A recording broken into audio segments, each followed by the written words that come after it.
Ah, Jiminy Jacobs, what's going on, folks? Hope we're all doing well.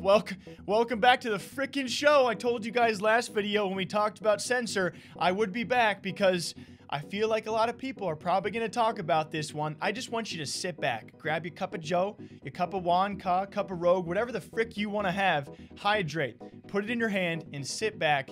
It was actually Censor in a recent stream. I encourage you guys, if you want the full context, to go watch the entire stream because it was a lengthy rant. I'm going to play for you, though, a several-minute clip out there, which does include what is said in the title. Censor at one point says, and it doubled down. He really has done this time and time again, especially ever since CDL was a thing, his time with the subliners. He says he will return to the league, he will beat Scump or Seth, and he will beat Simp and other top-tier pro players. And I imagine that a lot of people are probably going to talk about this, but how about you hear it with your own ears? Won a championship with Slasher. Out of all the players, I had Karma on my team. I didn't like him better than Slasher. Apathy on my team. Didn't like him better than Slasher. Aches. Didn't like him better than Slasher. Saints. Didn't like him better than Slasher. Slasher was always my number one. If he's getting benched, it just shows you it's not always about having the most talented team, guys. It's not always about having the absolute best players on your team. It's about having the right fit on your team. So, with that being said, they got Jaza now, and I actually poked him last night when we were playing 8s because he's just been playing so fucking good. Like, I notice it all the time. I watch his stream. He's always frying. I play against him and with him in 8s. He's always dropping the most damage in the lobby. He's been playing out of his mind. And then after I played an 8 series against Draza, he was on my team the next one. I poked him, and I'm like, bro, when are you getting the call up to 100T? Like, I felt so bad for him because he has been frying all year long. And then 100T has him as a sub, and instead of having him play, they pick up Venom. And I'm like, damn, that sucks. This guy's been frying, you know? It's only a matter of time until he gets a shot. So it doesn't surprise me that they called him up. It doesn't surprise me that Slasher got benched. It's really unfortunate.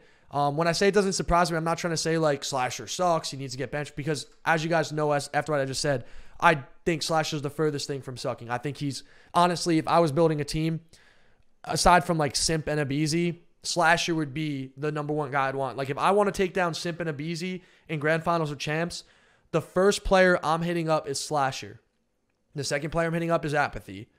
The third player after that doesn't matter, honestly. Me, Slasher, and App could beat any team at any time because we always play to our competition. We always clutch up, and we always show up in big moments together. That's why I love that trio, because people be like, oh, Censor, Slasher, and Apathy, you're not better than Simp and Abizi and Arcides and Thelium. Thelium, the MVP in Stage 2. You're not better than, I don't know, Los Angeles Gorillas because they won a world championship as their core. You're not better than Optic with Scumpy and Envoy and Formula and Dash. You're not better than Crim6 and Shots. All the competition. Like, there's a lot of great teams and players, 100%. I respect them all. But there's a reason why I've won in the past, and there's a reason why with that core, I believe I could win again. And I know that if I play with that core, I would be winning in this Call of Duty Pro League right now, today. If I literally just hopped in a game of CoD with Apathy and Slasher and picked up a 4th, where we need a flex, give me somebody from Challengers. Give me Dante. Let me get Sib. Sib, Slasher, Apathy, boom. Like, that's a championship contending team right there. People be like, Censor, you're washed, you suck, you're not that good. I'm a dirty rat OBJ player. Apathy's an unpredictable, unorthodox, aggressive sub. Dante, one of the most talented players I've ever seen. Slasher, one of the most clutch, consistent slayers, S&D clutch god. Who's going to beat that if they're motivated, working hard, and ready to play on game day? It's going to be a great match, you know? Like, that's what I'm trying to say, guys. Call of Duty is always about having the right group of guys. FaZe is cream of crop because they have amazing talent, and it's also the right group of guys. Simp and Celium have been playing Call of Duty together for 7 years. They've been playing together for 7 years, all the time. They've always played with each other. Simp and Abizi have been teaming now for 3 years. Simp, Abizi, and Celium have been teaming together for a very long time. Arcides has been teaming with Simp and Abizi, winning a world championship with them. You see how it works, guys? These guys have played together a lot. They have reps with each other. They have championships with each other, with the same core with other teams. So it's really just about getting the right group of guys. Like, Optic Gaming and Dallas are just as talented as a FaZe team. The thing that separates FaZe is their chemistry, their reps, and their clutchness in S&D, their game sense, their way to feel the game out. So what it really comes down to at this level with this elite competition with all these great teams, guys, is literally just showing up on game day, guys.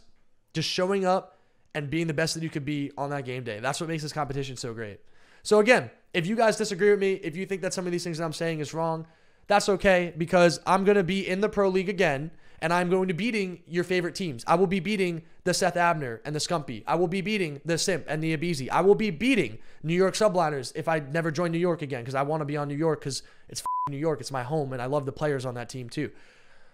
I will be beating those guys. Mac, my great friend. Beat Clayster, known for, sorry. Like, whoever's in the way, when that opportunity comes and it's the right team, I will be changing my reputation. I am in the bottom of the barrels in challengers right now, and I will change that through my work ethic, through competing, through shitting on every single player that I see in every single lobby. I don't care who I play against. They are getting f***ing gunned to death.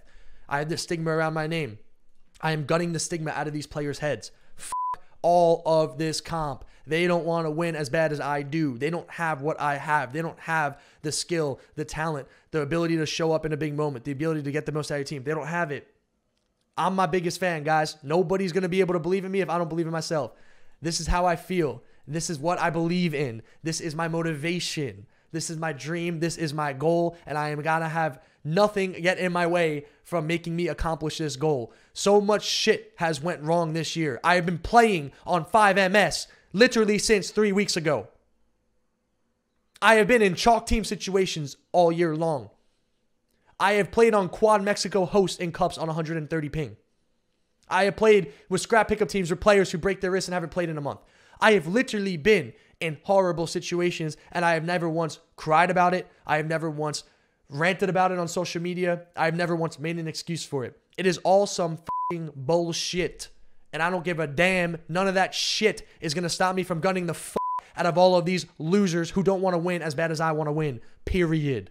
All right? And all of this was following the day where he posted a video why he is not retiring from Call of Duty, something we have also heard from Censor time and time again. I think of all of the years in recent memory, it was probably last season CDL when he was in the subliners and they were at one point struggling, that we thought maybe he would get the call up for at least a little taste of the CDL, which he never got. Him and Accuracy have gone back and forth as to the reasons why he was maybe backstabbed a bit for not getting a chance to prove himself on the main stage or in the CDL, actually, you know, on the top level. But we'll see what happens from this one, because anytime you have a rant like this and you say the things he says, and I'm sure he knows it's coming, he's a complete believer in himself, we all know that, but when you say you are going to return to the league and not just stop there, but beat the Scumps and beat the Simps, beat the Optics and the Phases, that's a freaking big statement to make. And I'm sure a lot of people are going to say, how do you back it up? He's going to reference his past, and then we're just going to keep on going in this circle that we go in every single year until he does get that opportunity. What do you guys think? Huh? Was it worth the sipperino? Take another sip. I'll catch you back here next time, all right? Until then, take care.